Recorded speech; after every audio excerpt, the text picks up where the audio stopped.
আসসালামু আলাইকুম সবাইকে।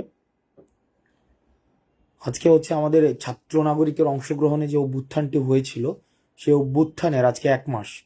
আজকে 5ই সেপ্টেম্বর। আমরা যখন আজকে থেকে 1 মাস আগে 5ই অগাস্টের দিনের এই সময়টায় সকাল 10টা বেজে এখন 5-6 মিনিট, ঠিক এই সময়টা আমাদের যেটা হয়েছিল যে আমরা শূন্য শাহবাগ, 10টা বাজে শাহবাগ মোটামুটি একটা নিস্তব্ধ একটা পরিবেশ, ইন্টারনেট খুব সম্ভবত শাটডাউনে চলে যায়। আর্মির সাথে নেগোসিয়েশন হচ্ছে, তারপরে হচ্ছে মোটামুটি একটা এক ধরনের নিস্তব্ধতা বিরাজ করছিল তখন, টান টান উত্তেজনা, কোথায় কি হয়। এবং সেখানে সর্বপ্রথম আমরা যেটা খবর পেয়েছি, ডিওএইচএস থেকে হচ্ছে প্রথম হচ্ছে একটা মিছিল বেরিয়ে যায় আর্মির ব্যারিকেড ভেঙে। পরবর্তীতে হচ্ছে উত্তরা থেকে যে মিছিলটা, সেটা হচ্ছে ভেঙে যায়। তারপর হচ্ছে যে ঢাকার বিভিন্ন প্রান্ত থেকে লক্ষ লক্ষ ছাত্র নাগরিক রাস্তায় নেমে আসে এবং আমাদের যেই ফেসিস্ট একটা গভর্নমেন্ট ছিল, সেই গভর্নমেন্টের আমরা পতন ঘটাতে সক্ষম হই। এবং এই 5ই অগাস্টের জন্য যেই জীবনের বিনিময় মূল্য দিতে হয়েছে আমাদেরকে, আমার প্রচুর পরিমাণ জীবনের বিনিময় মূল্য দিতে হয়েছে 5ই অগাস্টের জন্য। আপনি দেখেন, এটা গোজবাম হয়ে আমাদের যে এই 5ই অগাস্টের বিষয়টা, মানে আজকে 1 মাস চলে গিয়েছে। আমাদের অনেক চ্যালেঞ্জ ছিল 1 মাসের মধ্যে। আহ, এই 1 মাসে আমরা দেখেন মোটামুটি 5ই অগাস্ট থেকে আজকে 5 সেপ্টেম্বর পর্যন্ত একটা দিনও দেখেন, 30 দিনে অন্তত আমাদের 300 বা তারও বেশি আন্দোলন হয়েছে বিভিন্ন ইস্যুতে। গত 30 দিনে প্রত্যেক দিনই কোনো না কোনো ইস্যুতে আন্দোলন হয়েছে, মানুষ আসছে, মানুষ রাস্তায় কথা বলছে। তো এই যে রাষ্ট্র এতদিন পর্যন্ত ঝেঁকে বসেছিল, রাষ্ট্র এতদিন পর্যন্ত যে একটা সংকটের মধ্য দিয়ে যাচ্ছিল, এবং রাষ্ট্রটা আমাদের দেখতে যেমন মনে হচ্ছিল, আসলে যে রাষ্ট্রটা তেমন না, গত 1 মাসে সেটা প্রমাণিত হয়েছে। এই যে মানুষ রাস্তায় নেমে আসছে, মানুষ প্রবলেম নিয়ে কথা বলছে, তাদের দাবি নিয়ে কথা বলছে, গত 16 বছর পারতো না। তো এই ব্যাপারটা হচ্ছে কি, গত 16 বছর ধরে আমাদেরকে দেখানো হয়েছে রাষ্ট্র হচ্ছে খুবই সেফ অ্যান্ড সাউন্ড। মানে রাষ্ট্রটা হচ্ছে খুবই সেফ অ্যান্ড সাউন্ড, খুবই সেফ অ্যান্ড সাউন্ড। কোনো প্রবলেম নাই, কিচ্ছু নাই, কেউ দাবি নিচ্ছে না, দাবি নিয়ে কথা বলছে না। কিন্তু যখন এই সরকার পড়ে যায়, আমরা দেখলাম যে মানুষ রাস্তায় দাবি নিয়ে আসছে, প্রত্যেকটা সেক্টর, মানে প্রত্যেকটা সেক্টর, মানে শুধুমাত্র যে আপনার শুধুমাত্র ছাত্র নাগরিকদের দাবি ব্যাপারটা এমন না, প্রত্যেকটা সেক্টর, আপনার শিক্ষা, স্বাস্থ্য, বিদ্যুৎ, চিকিৎসা, তারপর হচ্ছে বিশ্ববিদ্যালয়ের শিক্ষকতা, প্রাইমারি স্কুলের শিক্ষকতা, যতগুলো সেক্টর রয়েছে, প্রত্যেকটা সেক্টর থেকে আমরা দেখছি যে রাস্তায় নেমে আসছে দাবি নিয়ে এই 30 দিনের মধ্যে। তো এই ব্যাপারটার মধ্যে না একটা একটা একটা আমি যদি খুবই খুবই কি বলা যায়, ক্রিটিক্যালি এই ব্যাপারটাকে দেখতে চাই, সেটা হচ্ছে যে গত 16 বছর তারা কথা বলতে পারতো না। গত 16 বছর ধরে দেখানো হয়েছিল পর্দায় যে আমাদের দেশে কোনো প্রবলেমই নাই, একদম সবকিছু হচ্ছে উন্নয়নের জোয়ারে ভেসে যায়। এই 30 দিনে আমাদের এই সব কিছুকে উন্মুক্ত করে দিয়েছে যে না, যেভাবে দেখানো হচ্ছে আমাদের দেশটা যেমন, আর বর্তমানে আমাদের দেশটা যেমন, এই দুইটার মধ্যে বিস্তর ব্যবধান রয়েছে। আমাদের চ্যালেঞ্জগুলোকে সামনে এনে আমাদের রাষ্ট্রের সমস্যাগুলো আমাদের সামনে প্রকাশ করেছে এই অন্তর্বর্তীকালীন সরকারের সামনে। তো এই পুরো সময়টার মধ্যে না আমরা বেশ কিছু সংকট, জাতীয় সংকটও আমরা উত্তরণ করেছি। আমরা প্রথমত যেই সংকটটি আমরা উত্তরণ করেছি, সেটা হচ্ছে দেখেছি আমরা সামাজিক অরাজকতা সৃষ্টি হয়েছিল আন্দোলন পরবর্তী ইমিডিয়েট একটা ইফেক্ট যেটা ছিল। আমরা দেখেছি ডাকাতের আক্রমণ বেড়ে গিয়েছিল, বিভিন্ন যারা লুটতরাজ চলেছিল, সংখ্যালঘুদের উপরে হামলা হয়েছিল। আমাদেরকে এই আন্দোলনকে বিতর্কিত করার জন্য অতি উৎসাহীরা বিভিন্ন ধর্মীয় উপাসনালয়ে সেখানে হচ্ছে আক্রমণ চালিয়েছিল। এই ঘটনাগুলো হয়েছে, কিন্তু এই সংকটটি আমাদেরকে এটিরও স্পষ্ট বার্তা দেয়, সংকট আমাদের জাতিকে ঐক্যবদ্ধ করেছিল। কিভাবে ঐক্যবদ্ধ করেছিল? দেখেন, যখন সাম্প্রদায়িক হামলাগুলো হয়, সেখানে মন্দিরের বাইরে আমাদের মাদ্রাসার শিক্ষার্থীরা পাহারা দিয়েছে। যে এই যে দেখেন একটা, এই যে হারমোনিয়াস একটা সিচুয়েশন, এই যে একটা কমিউনিয়াল হারমোনি, একটা সাম্প্রদায়িক যে সম্প্রীতির যে চিত্রটি, এটি কিন্তু আমরা প্রিভিয়াস, আপনি যেই অ্যারেনাতেই যান না কেন, যেই গভর্নমেন্টের টেনিউরে যান না কেন, এই কমিউনিয়াল হারমোনির এত সুন্দর এক্সাম্পল, এত ভিজুয়াল ডেমনস্ট্রেশন আমরা কখনোই কিন্তু আর দেখিনি। তো এই যে আমাদের সংকটটি এসেছে, কমিউনিয়াল মাইনরিটির উপরে হামলা হয়েছে, তখনই আবার আমরা সবাই একসাথে আবার দাঁড়িয়েছি, আমাদের মন্দির পাহারা দিয়েছি, মসজিদ পাহারা দিয়েছি, যারা হচ্ছে মাইনরিটি রয়েছে তাদের বাড়ি পাহারা দিয়েছি, এবং দলমতের ঊর্ধ্বে উঠে আমরা দেখেছি যে সবাই একসাথে হয়েছে। এর পরবর্তীতে যে প্রবলেমটি হলো, সেখানে আমরা দেখলাম যে আমাদের একটি দুর্যোগ হয়েছে, বন্যা হয়েছে। এই বন্যাটি আমাদের সম্প্রীতির, জাতীয় ঐক্যের আরও একটি অনন্য উদাহরণ। আমরা যখন এই বন্যাটি হয়েছে, পূর্বের সময় কি হতো, মানুষ সরকারের প্রতি আস্থা রাখতো না, কিন্তু আমরা এবার দেখেছি যে এই অন্তর্বর্তীকালীনের সরকারের উপরে আস্থা রেখে এবং ছাত্র নাগরিক নিজ উদ্যোগে কিভাবে বিভিন্ন জায়গায়, কিভাবে এই যে টিএসসিতে, বিশেষ করে টিএসসিতে আমরা দেখেছি সবাই একসাথে রাস্তায় নেমে আসছে, সবাই তাদের যার যার সামর্থ্য অনুযায়ী কিন্তু তারা রাস্তায় নেমে আসছে। তারা হচ্ছে ত্রাণ সংগ্রহের যেই একটি এক্সাম্পল প্রতিষ্ঠিত হয়েছে, সেটি হচ্ছে আমাদের জাতীয় ঐক্যের একটি অনন্য এক্সাম্পল। সেখানে ধর্মীয় মতভেদ প্রাধান্য পায়নি, সেখানে হচ্ছে কালচারাল মতভেদ প্রাধান্য পায়নি, সেখানে হচ্ছে সোশ্যাল স্ট্যাটাস প্রাধান্য পায়নি, পলিটিক্যাল আইডিওলজি প্রাধান্য পায়নি, সেখানে চিন্তার জগতের বিভিন্নতার প্রাধান্য পায়নি। রেদার সেখানে সবাই একটা পরিচয়ে এই জাতীয় সংকটটা মেনে নিয়ে সেটাকে আমরা প্রতিরোধ করার জন্য আমরা আমাদের জায়গা থেকে সর্বোচ্চ আমরা চেষ্টা করেছি। দেখেন, এই যে ছাত্র নাগরিকের যে ঐক্যটা, এই ঐক্যটা কিন্তু আমরা টিএসসিতে এটার একটা খুব বাস্তব একটা এক্সাম্পল আমরা দেখেছি। তারপরে আমাদের যে ছাত্র নাগরিকের যে একটা ঐক্যের পরবর্তী যে এক্সাম্পলসটি, সেটি হচ্ছে আনসার যখন আমাদের একটি ঘটনা ঘটালো, ক্রমানুযায়ী অনেকগুলো ঘটনা ঘটাতে চেয়েছে, তখন আনসারকে প্রতিরোধ করার জন্য আমরা দেখেছি ফেসিস্ট সরকার বিভিন্ন রূপে আবার হচ্ছে ব্যাক করতে চেয়েছে ফেসিস্ট সরকার। কখনো কখনো দেখবেন আপনি কমেন্ট সেকশনে কিছু কিছু কমেন্ট আসে, যে এরকম দেখা যায় কমেন্ট সেকশনে লিখে যে এত সুন্দর সাজানো গুছানো দেশটা ধ্বংসের জন্য তোমরা দায়ী থাকবা। তো এই কমেন্টটা রিপিট হইতে থাকে, মানে আফসোস লীগ, এটার একটা নতুন একটা নাম, আফসোস লীগ। তারা আফসোস করছে এখন এই কমেন্ট লীগ, মানে এই ফেসিস্ট গভর্নমেন্ট আফসোস লীগ হয়ে আবার ফিরে আসছে কমেন্টে। ইভেন মানে আমি না মাঝে মাঝে ওদের জন্য আমার খুব মায়া হয়, মানে সিরিয়াসলি খুব মায়া হয়। এই কারণে মায়া হয়, সেটা হচ্ছে যেটা ক্রিয়েটিভ নিজে একটা কিছু লিখবে সেটাও লিখে না। ওই আগে যেভাবে বড় ভাইয়ের পা ছাড়তো, ওই বড় ভাই একটা স্ট্যাটাস দিলে সেটাকে হচ্ছে কমেন্ট করে করে দিত, ঠিক একইভাবে কপি পেস্ট করে করে দিত, ঠিক একইভাবে ওই কমেন্টটা এখন কপি পেস্ট করে করে চালাচ্ছে। তো আল্লাহ যদি কপি পেস্টের মানে তোমার এই কপি পেস্ট যদি পৃথিবীতে না থাকতো, তাহলে আফসোস লীগের আসলে খুব ঝামেলা হয়ে যাইতো। ওরা নিজে যে দুইটা সেন্টেন্স লিখবে, মানে দুইটা সেন্টেন্সের মিনিংও স্পষ্ট হয় না, মানে বড় ভাই লিখছে ওইটাকে কপি পেস্ট করে করে করে করে কমেন্ট করে যায়। তো এই আফসোস লীগ হয়ে সর্বশেষ হচ্ছে এই ফেসিস্ট সরকারের বর্তমান অবস্থানটা হচ্ছে আফসোস লীগ। আমরা যদি দেখি, মানে ফেসিস্ট সরকার কয়েকটা লীগ হয়ে ফিরে আসতে চাইছে, এর মধ্যে ফেসিস্ট সরকারের বর্তমান স্টেটাস হচ্ছে আফসোস লীগের মধ্যে এসে পৌঁছাইছে। এখন পরবর্তীতে আসলে দেখা যাবে যে আসলে তারা কোন লিগে গিয়ে ঠেকে।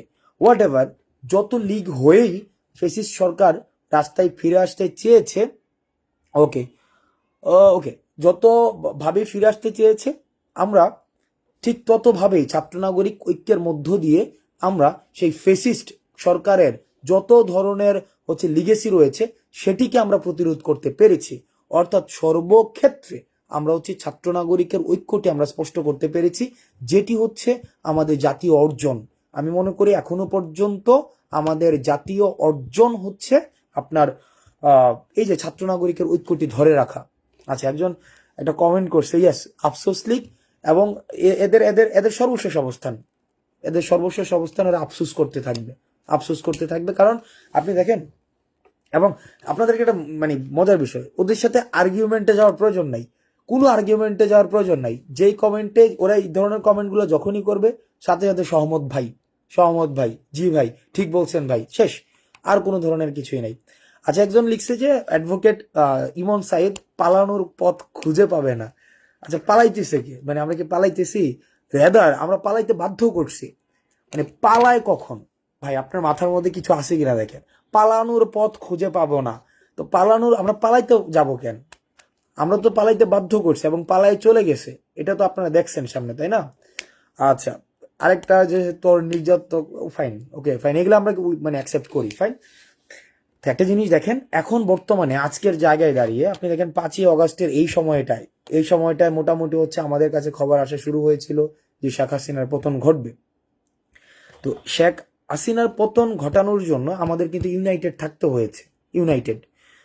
এখন আজকের এই জায়গায় এসে দাঁড়িয়ে, এই যে আজকে মানে এখন আমি যখন কথা বলছি, এই জায়গায় দাঁড়িয়ে এসে দেখবেন আমাদেরকে বিভাজন করার বিভিন্ন ধরনের পরিকল্পনা চলছে, মানে আমাদেরকে কিভাবে বিভাজিত করা যায় আপনি খেয়াল করে দেখবেন, বিভিন্ন ধরনের বিভাজন করার। যেমন আজকে আমরা একটা প্রোগ্রাম দিয়েছি আমাদের ছাত্র নাগরিকের, এর সাথে সাথে আফসোস লীগের একটা প্রোগ্রাম আবার বিভিন্ন জায়গায় আমরা দেখছি দাঁড় করানোর চেষ্টা করা হচ্ছে। আবার দেখেন আমাদের মধ্যে ইনস্টিটিউশনাল ডিফারেন্স ক্রিয়েট করার চেষ্টা করা হচ্ছে, ইনস্টিটিউশনাল ডিফারেন্স, আমাদের মধ্যে বিভিন্ন সমন্বয়ক সহ সমন্বয়ক পরিচয় ডিফারেন্স ক্রিয়েট করার চেষ্টা করা হচ্ছে। এই যে ডিফারেন্সগুলো ক্রিয়েট করা হচ্ছে না, এই ডিফারেন্সগুলো ক্রিয়েট করার মধ্য দিয়ে আমাদের ঐক্যটাকে ভেঙে দেওয়ার চেষ্টা করা হচ্ছে। একটা জিনিস মনে রাখবেন, কোনো জিনিস যখন একটা কনস্ট্রাকশন হয় তখন ডিস্ট্রাকশনের সময় মানুষ একসাথে হয়ে যায়, মানে এটা হচ্ছে সাইকোলজি। যখন ডিস্ট্রাকশন হয় তখন মানুষ একসাথে হয়ে যায়, ভাঙনের সময় একসাথে হয়ে যায়। যেমন আমরা যখন দেখলাম 1947 হয়েছে, 1947 তখন আমরা সবাই একসাথে হয়েছিলাম, কিন্তু পরবর্তীতে আবার কিন্তু ভাগ হয়ে গেছিলাম গঠনের সময়। আবার 1971-এ আমরা দেখলাম কি, যখন আমরা আবার ভাঙনের প্রশ্ন আসছে সবাই আমরা একসাথে হয়েছি, কিন্তু আবার পুনর্গঠনের প্রশ্ন যখন আসছিল তখন আমাদেরকে আবার বিভাজিত করে ফেলা হয়েছিল। আবার আপনি দেখেন আমাদের গণ অভ্যুত্থানের সময় 90-এর গণ অভ্যুত্থানে কি হয়েছিল, সবাই একসাথে আসছিল, একসাথে এসে আমাদের ফেসিস্ট এরশাদকে পতন ঘটিয়েছিল। কিন্তু আবার যখন রাষ্ট্র পুনর্গঠনের প্রশ্ন আসছে তখন আবার দেখেন আবার বিভাজিত হয়ে গিয়েছিল। আবার দেখেন 2024-এ কি হয়েছে, আমরা সবাই একসাথে আসছি, সবাই একসাথে। এখন যখন রাষ্ট্র পুনর্গঠনের প্রশ্ন আসছে, এখন দেখবেন কত বিভাজনের প্রশ্ন, কত যে বিভাজন, মানে কত যে বিভাজন, সেটা মানে আমি দেখলাম যে মানে হিউজ পরিমাণ বিভাজন। আপনাদেরকে মাথায় রাখতে হবে এই যে বিভাজনের পলিটিক্স, এই বিভাজনের যে রাজনীতি, এই রাজনীতি করার মধ্য দিয়ে আপনার ঐক্যটাকে নষ্ট করে দেওয়া হয়। আর যখনই বিভাজনের রাজনীতি প্রতিষ্ঠিত করে রাখা যায় তখনই সেই জায়গা থেকে ফেসিজমের উৎপত্তি ঘটে।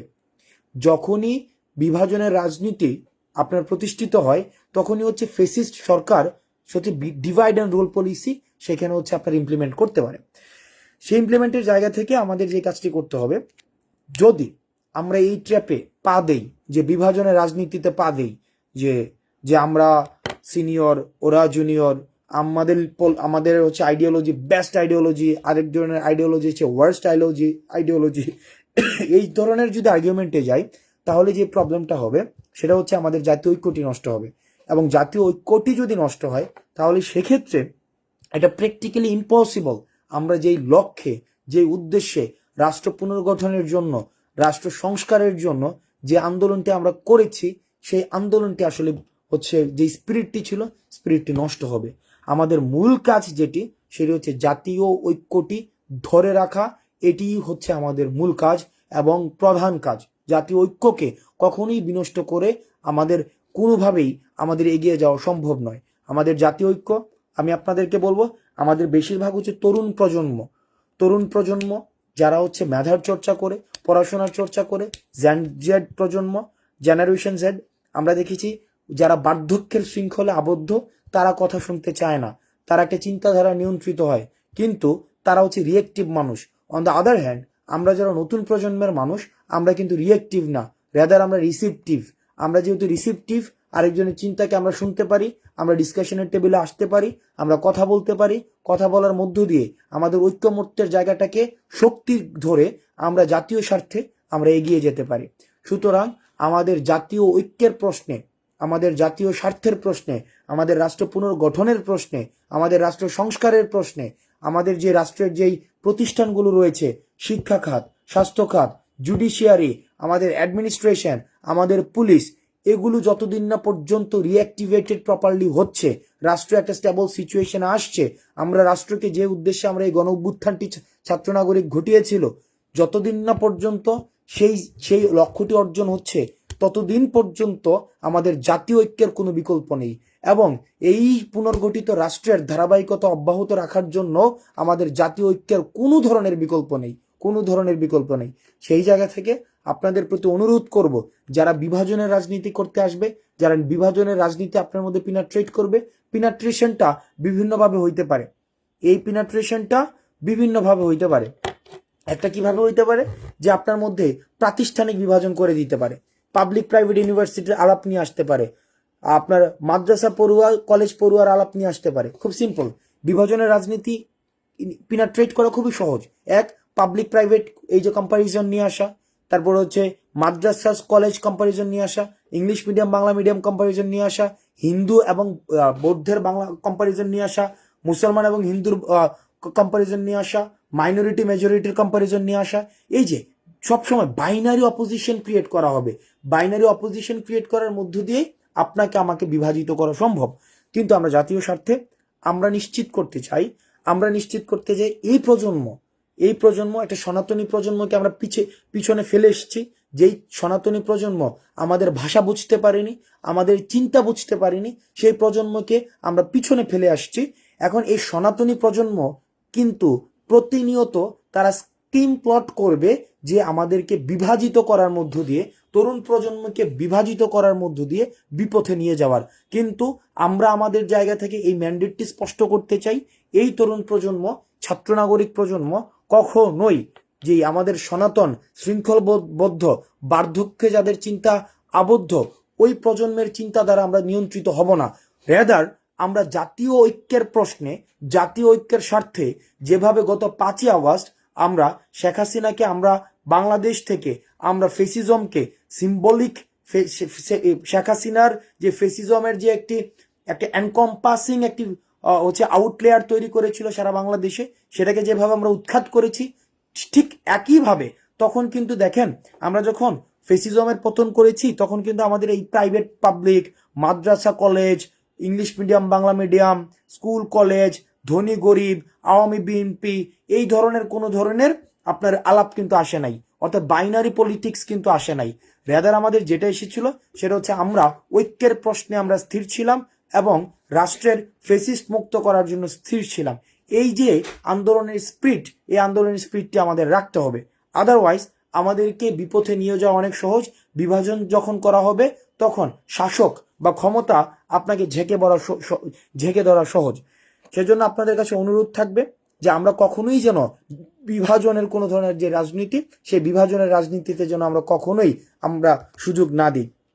সর্বশেষ আমাদের 5ই আগস্ট আজকের এই সময়ে মোটামুটি বলা যায় কত বাজে, 10:30 বাজে আর 2 ঘন্টা আমার গোজবাম্পস হচ্ছে এই সময়ে। আমরা বিভিন্ন জায়গা থেকে আমরা নেমে আসছিলাম ঠিক এই সময়টা, খুব সম্ভবত বৃষ্টির পরপরই এই সময়টায় মানুষ বিভিন্ন জায়গা থেকে নেমে আসা শুরু হয়। সো 1 মাস হয়ে গিয়েছে, দীর্ঘ 1 মাস। আমাদের কাছে মনে হইতেছে যে 1 মাস সময় জাস্ট কত এটা মানে লাস্ট ব্যাপারটা হয়েছে কি, একদিন করে ভাগ করারও সময় পাই নাই। 24 ঘন্টা একদিন এরকম ছিল না। এক ঘুম থেকে আরেক ঘুমের পার্থক্য এমন হয়েছে 45 ঘন্টা। মানে একটা ঘুম একবার ঘুমাইছি, পরবর্তী ঘুম মাঝের যে সময়টা সেখানে গিয়েছে হয়তো 60 ঘন্টা চলে গেছে, 45 ঘন্টা চলে গেছে, এরকম মানে কনস্ট্যান্ট হয়েছে। তো তার মানে হচ্ছে পুরা সময়টার মধ্যে দেখা যাবে আমি যদি সেক্টর করি মোটামুটি হয়তো 15 বার অথবা 18 বার হয়তো ঘুমের সুযোগ হয়েছে। তো আপনাদের কাছে আমাদের অনুরোধ থাকবে, এই প্রজন্মটা যারা আছে, বিশেষ করে ছাত্র এবং নাগরিক এবং হচ্ছে অভিভাবক প্রজন্ম, আপনারা জানেন দ্বিবিভাজনের রাজনীতি কি পরিমাণ জটিল, কি পরিমাণ হচ্ছে আপনাকে ঝেঁকে বসে। সুতরাং দ্বিবিভাজনের রাজনীতির পুনরাবৃত্তি আমরা কখনোই আর ঘটাতে চাই না। রাদার আমরা ঐক্যের রাজনীতিকে আমরা ইন্ট্রোডিউস করতে চাই। আজকে আমাদের হচ্ছে 3টার দিকে ঢাকা বিশ্ববিদ্যালয়ের রাজু ভাস্কর্য থেকে আমাদের শহীদি মার্চ কর্মসূচি হবে এবং শহীদি মার্চ আমরা যেটা করব সেটা হচ্ছে শহীদি মার্চ ঢাকা বিশ্ববিদ্যালয় থেকে সংসদ ভবন হয়ে আমরা হচ্ছে শহীদ মিনারে আমরা আসব এবং যারা শহীদ হয়েছে তাদেরকে আমরা স্মরণ করব। আমাদের হাতে বিভিন্ন ফেস্টুন থাকবে, প্ল্যাকার্ড থাকবে, ব্যানার থাকবে, যেটির মধ্য দিয়ে 24-এর তাৎপর্যকে প্রতিষ্ঠিত করার জন্য, 24-এর তাৎপর্যকে, মাহাত্ম্যকে আমরা জাতির সামনে তুলে ধরব। সেখানে শহীদ পরিবার থেকে শুরু করে অন্যান্য পরিবার, আহত তারা হচ্ছে কথা বলবেন এবং হচ্ছে আমাদের পরবর্তী এই আন্দোলনকে ধারাবাহিকতা অব্যাহত রাখার জন্য সেই সব বিষয়গুলো নিয়ে আমাদের কথাবার্তা হবে। Okay fine. আজকে আমি নর্মালি হচ্ছে কখনোই কমেন্ট পড়ি না, নেভার নেভার, মানে কমেন্ট পড়ি না, কারণ আমি জানি কমেন্ট একটা অংশ করে পড়ে এর একটা সেন্টেন্স ঠিকভাবে লিখতে পারে না, মানে একটা সেন্টেন্স কিভাবে লিখতে হয় এই আইডিয়াটাও নাই, এটা সেন্টেন্সের যে বেসিক বিষয়গুলোও নাই। সো ওই বড় ভাই একটা কমেন্ট করছে, ওইটাকে কপি করে পেস্ট করে আমি কিছু আজকে কমেন্ট পড়ি, গালাগালির কমেন্ট অফকোর্স। ওকে ওকে ফাইন। একটা বিষয় আসছে যেটা হচ্ছে যে গতকাল নাহিদ স্পষ্ট করে দিছে ফেসিস্ট। আপনি যখন দেখবেন জার্মানিতে, ইতালিতে যেটা হয়, আমরা বলি যে মানবাধিকার মানবাধিকার, অফকোর্স, কিন্তু কাদের জন্য মানবাধিকার, কাদের জন্য হচ্ছে মৌলিক অধিকার? জার্মানিতে, ইতালিতে আমরা দেখেছি যে যারা নাৎসি পার্টি, দেখেন নাৎসি পার্টি কি জার্মানিতে রাজনীতি করতে পারে? পারে না। এখন আওয়ামী লীগ পরবর্তী রাজনীতি করবে কি করবে না, এটার পূর্বে আমাদের গুরুত্বপূর্ণ সিদ্ধান্ত আওয়ামী লীগের বিচার নিশ্চিত করতে হবে। আওয়ামী লীগ যে অপরাধ সংঘটিত করেছে বিগত সময়টিতে, এইটির স্বীকার করে বিচার নিশ্চিত করে তার তৃতীয় ধাপে সিদ্ধান্ত হচ্ছে যে আওয়ামী লীগ রাজনীতিতে পুনর্বাসিত হবে কিনা। মানে আওয়ামী লীগ রাজনীতিতে পুনর্বাসিত হওয়ার পূর্বে আরো অনেক ধরনের লেয়ার আছে, তাদের যথাযথ বিচার নিশ্চিত করতে হবে। বিচার নিশ্চিত করার পরে জনতা নির্ধারণ করবে যে তারা রাজনীতি করবে কি করবে না। আচ্ছা, তারপরে তারপরে আপনাদের যদি কোনো কনস্ট্রাকটিভ কোয়েশ্চেন থাকে আপনারা কোয়েশ্চেন করতে পারেন। আর আপনারা যেই গালাগালি করেন আমার কাছে মজা লাগে, মানে খুবই মজা লাগে যে মানুষ হচ্ছে গালাগালি করতেছে, ইন্টারেস্টিং জিনিস যেটা ডিস্ট্যান্টলি কোনো ধরনের রিলেশন নাই, মানে কোনো ধরনের ফ্যাক্টের সাথে আপনাদের যে এই পাসিং কমেন্ট এর কোনো ধরনের মানে রিলেটেড না, ডিস্ট্যান্টলি রিলেটেড। ওকে, ইয়েস 24কে একটি মিউজিয়াম, ইয়েস 24 উপলক্ষে আমরা বলেছি যে যে আমাদের গণভবনটি ছিল যেখানে ফেসিজমের আখড়া হয়েছিল, এবং আমরা দেখেছি যে গণভবনমুখী সবাই থাকতো। একটা পর্যায় পর্যন্ত আমরা দেখেছি সবাই গণভবনমুখী। আমরা দেখেছি যে ডিভোর্স হয়েছে, সেও গণভবনে প্রধানমন্ত্রীর দৃষ্টি আকর্ষণ করছে। পূর্বাঞ্চলে কারোর প্লট লাগবে, তাকেও আমরা দেখেছি গণভবনে প্রধানমন্ত্রীর দৃষ্টি আকর্ষণ করছে। একদম পঞ্চগড়ে কারো একটা ব্যক্তিগত প্রবলেম, সেইটাও হচ্ছে গণভবনে প্রধানমন্ত্রীর দৃষ্টি আকর্ষণ করছে। অর্থাৎ এই গণভবনটাই ছিল ফেসিজমের একটা আখড়া। এই গণভবনটা আমরা মিউজিয়াম করার জন্য, স্থায়ীভাবে মিউজিয়াম করার জন্য সেটা হচ্ছে আমরা প্রস্তাব করব, এবং হচ্ছে আমরা সেটা নিশ্চিত করতে চাই। তারপরে হচ্ছে ইয়াস সকল প্রকার দুর্নীতির অবসান নিশ্চিতভাবে, এটা আমাদের ম্যান্ডেট ভাই। সকল প্রকার দুর্নীতির অবসান অবশ্যই নিশ্চিত করতে হবে। তো একটা জিনিস আপনাদের কাছে বলি, আমাদের গত 1 মাসের কিছু অভিজ্ঞতা হয়েছে, একটা ইন্টারেস্টিং অভিজ্ঞতা আপনাদেরকে বলি, খুবই ইন্টারেস্টিং অভিজ্ঞতা। সেটা হচ্ছে মানুষ এক অদ্ভুত কারণে মনে করে একটা বিষয়, সেটা হচ্ছে যে আমরা চাকরি দিতে পারি, আমরা প্রমোশন দিতে পারি, আমরা প্রমোশন থেকে কাউকে হচ্ছে বাদ দিতে পারি। এটা মানুষের এই ধারণাটা হয়েছে। কেন হয়েছে কিভাবে খেয়াল করেন? কারণ অতীতের সরকারের যারা ছিল, তাদের যে ছাত্র সংগঠনগুলো ছিল, তারা এই তদবির, টেন্ডারবাজি, চাঁদাবাজি, সিট দখল, এই কাজগুলোর সাথে যুক্ত ছিল। এখন মনস্তাত্ত্বিকভাবে একটা মানুষের ধারণা তৈরি হয়েছে, যেহেতু আমরা হচ্ছে কি ছাত্র প্রতিনিধি বা আমরা হচ্ছে ছাত্র সমন্বয় করছি, আমরাও হয়তো এখন ওই যে টেন্ডারবাজি, চাঁদাবাজি, তদবির, এই কাজগুলো হয়তো আমরা করছি। আপনাদের কাছে স্পষ্ট করে বলতে চাই, কোনো ধরনের তদবিরের এখতিয়ার ছাত্র নাগরিকের নাই। আপনি যতটা স্টেক হোল্ড করেন, আমি ঠিক ততটাই স্টেক হোল্ড করি। এই যে আপনারা আসেন বিভিন্ন ভাবে যে ভাই আমি আন্দোলনে ছিলাম, আমার যদি এই প্রমোশনটা নিশ্চিত করে দেন, আমি আন্দোলনটা ছিলাম, আমার ভাইয়ের এই চাকরিটা যদি নিশ্চিত করে দেন। ভাই এটা আপনি কেন করবেন? মানে এটা কেন, কি উদ্দেশ্য এটা আপনি করবেন? আপনার মাথার মধ্যে এটা আসে কিভাবে যেটা আপনি, তাহলে যদি আপনি আন্দোলন করার কারণে যদি আপনি বিশেষ সুযোগ বা সুবিধা দাবি করে থাকেন, তাহলে তো আপনি রাষ্ট্রের কথা চিন্তা করছেন না, আপনি সামগ্রিক চিন্তা করছেন না, বরং আপনি আপনার ব্যক্তিগত চিন্তা করছেন। যারা ব্যক্তিগত চিন্তা করে তাদের কাছে আমি প্রশ্ন রাখতে চাই, যদি 5ই আগস্ট আপনার ঘটনাটি না ঘটতো, শেখ হাসিনা যদি না পালাই যাইতো, তাইলে আপনি দাবি করতেন কিনা যে আপনি আন্দোলনটি করছিলেন? তখন কিন্তু আপনি দাবি করতেন না যে আপনি আন্দোলন করছিলেন, বরং আন্দোলনকে সমালোচনা করে আপনি হচ্ছেন কথা লিখতেন আর আমরা জেলে থাকতাম। সুতরাং যারা তদবির নিয়ে আসেন, যারা হচ্ছে বিভিন্ন দাবি নিয়ে আসেন, এটা পোস্ট প্রমোশন এগুলো নিয়ে আসেন, এগুলো ছাত্র নাগরিকের কাজ না। আমি আবারও বলছি, এগুলো ছাত্র নাগরিকের কাজ না। আপনারা ছাত্রদেরকে এভাবে বিতর্কিত করার কোনো প্রয়োজন নেই। আপনাদের সিস্টেম ডেভেলপ করলে সিস্টেমের কাছে আপনারা আবেদন করবেন, সিস্টেম হচ্ছে সব কাজ করবে। Okay fine. তারপর হচ্ছে প্রশ্ন, ওকে, কমেন্টটা ইনসাফ চাই। ইয়েস, ইনসাফের ভিত্তিতে, ন্যায্যতার ভিত্তিতে হচ্ছে আমাদের রাষ্ট্র প্রতিষ্ঠিত হবে, ন্যায্যতার ভিত্তিতে। আচ্ছা, গালি লীগ, ইয়েস, গালি লীগ, কমেন্ট লীগ, আফসোস লীগ, ফাইন। আফসোস লীগ, গালি লীগ, কমেন্ট লীগ। ওকে, আপনারা, আমরা প্রত্যাশা করি ঢাকার আমরা যেভাবে নেমে আসছিলাম রাস্তায় 5ই অগস্টে, ঠিক সেটার পুনর্মঞ্চায়ন আজকে আমরা ঘটাতে চাই। একইভাবে সেটার পুনর্মঞ্চায়ন, সেই পুনর্মঞ্চায়নের মধ্য দিয়ে আমরা একটি বার্তা দিতে চাই যে আমাদের যারা 5ই অগস্টে ফেসিস্ট সরকারকে পতন করতে পেরেছি, ঠিক একইভাবে আমরা জাতীয় ঐক্যটি দেখিয়ে আমরা যারা টেন্ডারবাজি করছে, চাঁদাবাজি করছে, যারা ঘুষ বাণিজ্য করছে, যারা আবার এক ধরনের অরাজকতার রাজনীতি প্রচলন করার চেষ্টা করছে, যারা গণমাধ্যমের স্বাধীনতাকে টুটি চেপে ধরার চেষ্টা করছে, তাদের কাছে আজকে আমরা বার্তা দিতে চাই যে তোমরা আমাদের জাতীয় ঐক্য নষ্ট যেভাবে করতে চাচ্ছ, ব্যাপারটি এমন না। আমরা ইনসাফের প্রশ্নে, ন্যায্যতার প্রশ্নে, আমাদের যৌক্তিকতার প্রশ্নে, একটি পুনর্গঠিত সমৃদ্ধ বাংলাদেশ গড়ার প্রশ্নে আমরা জাতি সবসময় এক। এই জিনিসটি নিশ্চিত করার জন্য অবশ্যই আজকে আমরা 3টায় রাজু ভাস্কর্য থেকে শহীদে মার্চে আমরা অংশগ্রহণ করব। ওকে, ফাইন। ওকে, সারা দেশব্যাপী ছবি দিয়ে সমন্বয়ক পরিচয় দিয়ে বিভিন্ন এটা করছে, রাইট?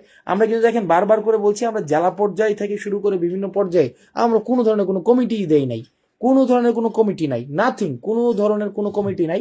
রেদার আমাদের যেটা রয়েছে সেটা হচ্ছে আমাদের বিশ্ববিদ্যালয় পর্যায়ে এবং 3 তারিখ পর্যন্ত আন্দোলন চালানোর জন্য আমরা হচ্ছে সমন্বয়ক দিয়েছি। আপনাদের একটা গল্প বলি। গল্পটা হচ্ছে, এখন তো সবাই সমন্বয়ক হইতে চায়, তাই না? মানে দেখেন, এখন সবাই কিন্তু সমন্বয়ক হইতে যাচ্ছে। ধুমায়া প্রত্যেকদিন টিএসসিতে অন্তত 50টা গ্রুপ আসে, ওরা সমন্বয়ক হইতে চায়, অন্তত 50টা প্রত্যেক দিন। দেখেন না আমাদের পিছনে ওই যে পোলাপাইন ঘুরে আর এবং ক্যামেরা চলতে থাকে, কয়েকটা দেখবেন ক্যামেরা চলে। মানে ভাই আপনারা মানে যে সাংবাদিকতা যারা করেন, আমি জানি না এটা সাংবাদিকতার কোন পর্যায়ে পড়ে, ক্যামেরা নিয়ে রিক্সায় চললেন উমুক, তারপর হচ্ছে সাদা শার্ট পরলেন তুমুক, শার্ট পরলেন তুমুক। মানে এইটা সাংবাদিকতার ভাই বস্তুনিষ্ঠ সাংবাদিকতা আপনারা করেন, সাংবাদিকতার এক্সাম্পল সেট করেন। কারণ আপনারা যদি এই ধরনের এইগুলাকে জার্নালিজম, আমি জানি না, আমার জার্নালিজমে পড়াশোনা নাই, বাট মিডিয়াতে পড়াশোনা নাই, কিন্তু আমি একজন নাগরিক হিসাবে আমার কাছে মনে হয় যে জার্নালিজমের যেটা মাহাত্ম্য রয়েছে, জার্নালিজমের যে অ্যাকসেপ্টেন্স রয়েছে, গ্রহণযোগ্যতা রয়েছে, সেই গ্রহণযোগ্যতার জায়গা থেকে এইগুলাকে জার্নালিজম বলে না। কেউ হেঁটে যাচ্ছে, ক্যামেরা নিয়ে যাচ্ছে রিক্সা উঠে গেল, এই আজ কোথায় যাচ্ছে আসনাদ আব্দুল্লাহ, কোথায় যাচ্ছে সার্জিস আলম। সো মানে এটা জার্নালিজমের কোন ধরনের ফরমেশন, কোন ধরনের প্র্যাকটিস, এটা কি জার্নালিজমের ভ্যালিউজ গুলো রয়েছে সেগুলাকে আসলেই রিফ্লেক্ট করে কিনা সেটা আমি জানি না। তাহলে দেখেন প্রত্যেক দিন অন্তত 50টা গ্রুপ আপনার টিএসসিতে এসে বসে থাকে সমন্বয়ক হওয়ার জন্য। এবার একটা জিনিস দেখি, সমন্বয়ক হওয়ার জন্য বসে থাকে, তাহলে আবার সিনারিও দেখি। 5 তারিখের পূর্বে যদি ফোন দিয়ে জিজ্ঞেস করতাম, ভাই আপনার এলাকাটা আন্দোলন পরিচালনা করার জন্য আপনাকে সমন্বয়ক দিতে যাচ্ছে, তখন উনি বলতো যে ভাই বুঝিনি তো, আন্দোলনে থাকবো কিন্তু নাম দিয়েন না, কি আন্দোলনে থাকবো কিন্তু নাম দিয়েন না। তখন কিন্তু সমন্বয়ক পরিচয়টা ব্যবহার করতে চায়নি। এবং আমি এমনও দেখেছি যারা কাজ করেছে কিন্তু কাজ করার সময় তারা নাম চেঞ্জ করে দিয়েছে। যেমন নাম হচ্ছে সাইফুল, নাম দিয়েছে বুলবুল। এখন সে কেন? সেজন্য যদি আন্দোলন ফেল করে তার জন্য কোনো প্রবলেম না হয়, কিন্তু আন্দোলন যখন এখন সাকসেসফুল হয়েছে, সে দাবি করছে ওই বুলবুল না, তার নাম হবে সাইফুল। সুতরাং বুলবুলকে যেন পরিবর্তন করে আমরা সাইফুল বলি, এবং এই সাইফুল পোস্ট দিয়ে যেন বলে দেই যে বুলবুলই হচ্ছে সাইফুল। তাহলে আবার দেখেন, চিন্তা করেন ওদের মনস্তাত্ত্বিক কি পরিমাণ প্রবলেম। ওরা যদি আজকে আন্দোলন সফল না হইতো, তাহলে কিন্তু এই সমন্বয়ক বা সহসমন্বয়ক নামে যারা আজকে চাঁদাবাজি করছে, তারাই কিন্তু আবার ছাত্রলীগ পরিচয়ে চাঁদাবাজি করতো। তখন চাঁদাবাজি টেন্ডারবাজি এই ধরনের মনস্তত্ত্ব যারা রয়েছে, আলটিমেটলি তারা আন্দোলনের স্পিরিটকে ধারণ করে না। যথাযথ যারা হচ্ছে, তারা হচ্ছে সুবিধাবাদী লীগ। তারা হচ্ছে, যে লীগটা একজন বলছে, তারা হচ্ছে সুবিধাবাদী লীগ। তার মানে আমরা আজকে কি কি লীগ পাইলাম? ওকে, আমরা দেখেন ইন্টারেস্টিং, আমরা কি কি লীগ পাইলাম বাচ্চারা শোনো। আজকে লীগ কি পাইলাম? এক হচ্ছে আফসোস লীগ, 2 নম্বর হচ্ছে গালি লীগ, 3 নম্বর হচ্ছে কি চাঁদাবাজি লীগ, এবং সুবিধাবাদী লীগ, এগুলা পাইলাম। অর্থাৎ বিভিন্ন লীগের অনেকগুলো ভার্সন আছে, বুঝছো? আচ্ছা, তারপরে হচ্ছে কি আর কোন ধরনের প্রশ্ন? ওকে, আচ্ছা, আমরা বিশ্বাস করি আমাদের ছাত্র নাগরিক হচ্ছে আমাদের নিরাপত্তার হচ্ছে অভেদ্য বলয়। আমরা এটা বিশ্বাস করি যে ছাত্র নাগরিক রয়েছে, তারাই হচ্ছে নিরাপত্তার অভেদ্য বলয়। আর কোনো প্রশ্ন? আর কোনো প্রশ্ন? এনিথিং, এনি গালাগালি, এনিথিং, এনিথিং? আচ্ছা, একটা বিষয় ইন্টারেস্টিং, সেটা হচ্ছে যে গাড়ি, আমাদের গাড়ি কয়টা, আমাদের কি কয়টা? লাস্ট ধরো 5ই অগাস্টের পরে আজকে পর্যন্ত, ধরেন 5 অগাস্টের থেকে আজকে 5 সেপ্টেম্বর পর্যন্ত 30 দিনে আমি অন্তত 50টা গাড়িতে উঠছি। 30 দিনে আমি অন্তত 50টা গাড়িতে উঠছি, অন্তত 50টা গাড়ি। 50টা হবে, অবশ্যই 50টা হবে, 50টা কম হবে না, কারণ প্রত্যেক দিনে আমাদের অনেকগুলো জায়গায় যাইতে হয়, বিভিন্ন জায়গায় যাইতে হয়, বিভিন্ন প্রোগ্রাম অ্যারেঞ্জ করতে হয়, বিভিন্ন জায়গায়, ঢাকার এক প্রান্ত থেকে আরেক প্রান্তে যাইতে হয়। এখন যাওয়ার সময় ভাই আমরা তো স্টুডেন্ট মানুষ অ্যাট দ্য সেম টাইম আমি হচ্ছে পড়াই, আমার নিজের প্রতিষ্ঠান রয়েছে, ওখান থেকে কিছু টাকা পয়সা আছে, বেশ হ্যান্ডসাম অ্যামাউন্টের আছে। এখন এটা যে গাড়ি কেনার মতো না। এখন দেখেন, এই যে 50টা জায়গায় যাই, বিভিন্ন জায়গায় আমরা দেখি যেটা হয়, আমাদেরকে বিভিন্ন পর্যায় থেকে মানুষ হেল্প করে, যে ভাই আমার গাড়ি ব্যবহার করেন, প্রবলেম নেই। আর আমাদের ইউনিভার্সিটিতে ভাই গাড়ি আছে এরকম আমাদের বড় ভাই অনেক আছে, হিউজ পরিমাণ আছে, ফোন দিলে গাড়ি দেয়, হিউজ আছে। তো সুতরাং আপনারা যদি মনে করে থাকেন ওই 50টা গাড়ির মালিক হাসনাত দিলে ফাইন, এটা তো কোনো ইস্যু নাই। ওকে, সুবিধা লীগ, হ্যাঁ সবাই সুবিধা, মানে ওরা হচ্ছে সুবিধা লীগ আর কি। ওকে, আর পরে প্রশ্ন যে, ওকে আর কোনো কিছু? ওকে, গুজব লীগ, ইয়েস, আরেকটা লীগ হচ্ছে গুজব লীগ। তাহলে নোট করি আজকে ক্লাসে, আজকে কি ছিল? গুজব লীগ, আফসোস লীগ, গালি লীগ, সুবিধাবাদী লীগ। আচ্ছা আচ্ছা, এবার আসেন, একটা দেখেন শফিকুর রহমান একটা প্রশ্ন করছেন, যেটা হচ্ছে কি, দেখেন আজকে আমরা একটা প্রশ্ন করছি, মানে আজকে আমরা একটা প্রোগ্রাম দিছি, এই প্রোগ্রামটা হচ্ছে জাতীয় ঐক্যের জন্য। যারা পাশেই আমাদের যেখানে আমরা প্রোগ্রাম দিয়েছি, সেখানে নতুন একটা প্রোগ্রাম দিয়েছে উদিচি, বা অন্যান্য যারা যারা একটা প্রোগ্রাম দিয়েছে, এরা কই ছিল? উদিচি মানে আজকে দেন, আগামীকাল দিয়েছে, বাট প্রোগ্রাম দিয়েছে, কেউ না কেউ প্রোগ্রাম দিয়েছে। আমরা তাদেরকে প্রশ্ন রাখতে চাই যে 5ই অগস্টে তাদের ভূমিকা কি? আপনারা তাদেরকে প্রশ্ন করুন, 5ই অগস্টে তাদের ভূমিকাটা কি? তাদের ভূমিকাটা 5ই আগস্টে তাদের কোথায় ছিল? তারা 5ই আগস্টে কি করেছিল? তাদের মধ্য থেকে শিক্ষার্থীদের উপরে গরম পানি ছুটতে বলা হয়েছিল কিনা? তাদের মধ্যে আলোচনা হয়েছিল কিনা এই শিক্ষার্থীদের উপরে গরম পানি ছুঁড়ে ফেলার জন্য? এখন সেটা ছাত্র জনতা সিদ্ধান্ত নেবে, যে ছাত্র জনতা সিদ্ধান্ত নেবে 5ই অগস্ট পরবর্তী বাংলাদেশে যে তারা আর থাকবে কিনা, তারা ক্ষমা না চাওয়া পর্যন্ত থাকবে কিনা, তাদের বিচার না হওয়া পর্যন্ত থাকবে কিনা, যারা 5ই অগস্টে স্বৈরাচারের ফুট সোলজার হিসেবে কাজ করেছে, সুতরাং এই শহীদি মার্চের এগেনস্টে যারা প্রোগ্রাম দিয়েছে, আপনারা তাদের প্রতি প্রশ্ন তুলুন, তাদের 5ই আগস্টের ভূমিকা নিয়ে তাদের কাছে প্রশ্ন তুলুন, যে আপনার 5ই আগস্টের ভূমিকা, 5ই আগস্ট সম্পর্কে আপনি আপনার ভূমিকা ব্যক্ত করুন। ওকে ফাইন, ওকে। প্রবাসী যারা রেমিটেন্স যোদ্ধা আছে, রেমিটেন্স যোদ্ধারা আমাদের সবচেয়ে মানে এই আন্দোলনের কূটনৈতিক যে একটা বিজয় হয়েছে, সেটা হচ্ছে যে যারা, আপনারা জানেন আন্দোলনের অনেকগুলো পর্যায়ের মধ্যে একটি পর্যায় ছিল রেমিটেন্স শাটডাউন, তাই না? রেমিটেন্স শাটডাউন ছিল একটি পর্যায়, যেখানে রেমিটেন্স যোদ্ধারা যখন দেখলো কি ছাত্ররা রাস্তায় বের হতে পারছে না, নাগরিকও বের হতে পারছে না, যেখানে আমাদের হচ্ছে আশেপাশের যে বিষয়টি, যে কোনো পর্যায় থেকে রাস্তায় যখন মানুষ বের হতে পারছে না, তখন এই আন্দোলনটি বিদেশে চলে গেছিল, অর্থাৎ মিডল ইস্টে বা বিভিন্ন জায়গায়, ইউএসএ তে, যারা দেখছি যে তারা রেমিটেন্স শাটডাউন প্রোগ্রাম দিয়েছে। রেমিটেন্স শাটডাউন প্রোগ্রামের মধ্য দিয়ে তারা যে ত্যাগ স্বীকার করেছে, সেটি যা আমাদের পরবর্তী হিস্ট্রিতে একটি তাৎপর্যপূর্ণ একটি অবস্থান নেবে। তো এই জায়গায় আমরা দেখেছি যে রেমিটেন্স যুদ্ধে 57 জনকে জেলে বন্দী করে রাখা হয়েছিল এই আন্দোলনে অংশগ্রহণ করার জন্য, কিন্তু আমরা এই সরকার আমরা সেটা নিশ্চিত করেছে যে 57 জনকে ছেড়ে দেওয়া হয়েছে। যারা রেমিটেন্স যোদ্ধা রয়েছে তাদের জন্য আলাদা করে কিছু বিষয় কাজ করা হচ্ছে, সেগুলো নিয়ে আমি নিশ্চয়ই আপডেট দিব। আচ্ছা আচ্ছা ফাইন, ওকে, আনসার লিগ আছে। ওকে, তার মানে আজকে আপনাদের সাথে আমাদের সবার দেখা হচ্ছে কোথায়? 5ই অগস্টে, 5ই সেপ্টেম্বর আজকে 3টার দিকে রাজু ভাস্কর্যে আমাদের দেখা হচ্ছে। 5ই অগস্টের পুনর্মঞ্চায়ন হবে আজকে 5ই সেপ্টেম্বর। সবার সাথে দেখা হচ্ছে। সালামু আলাইকুম।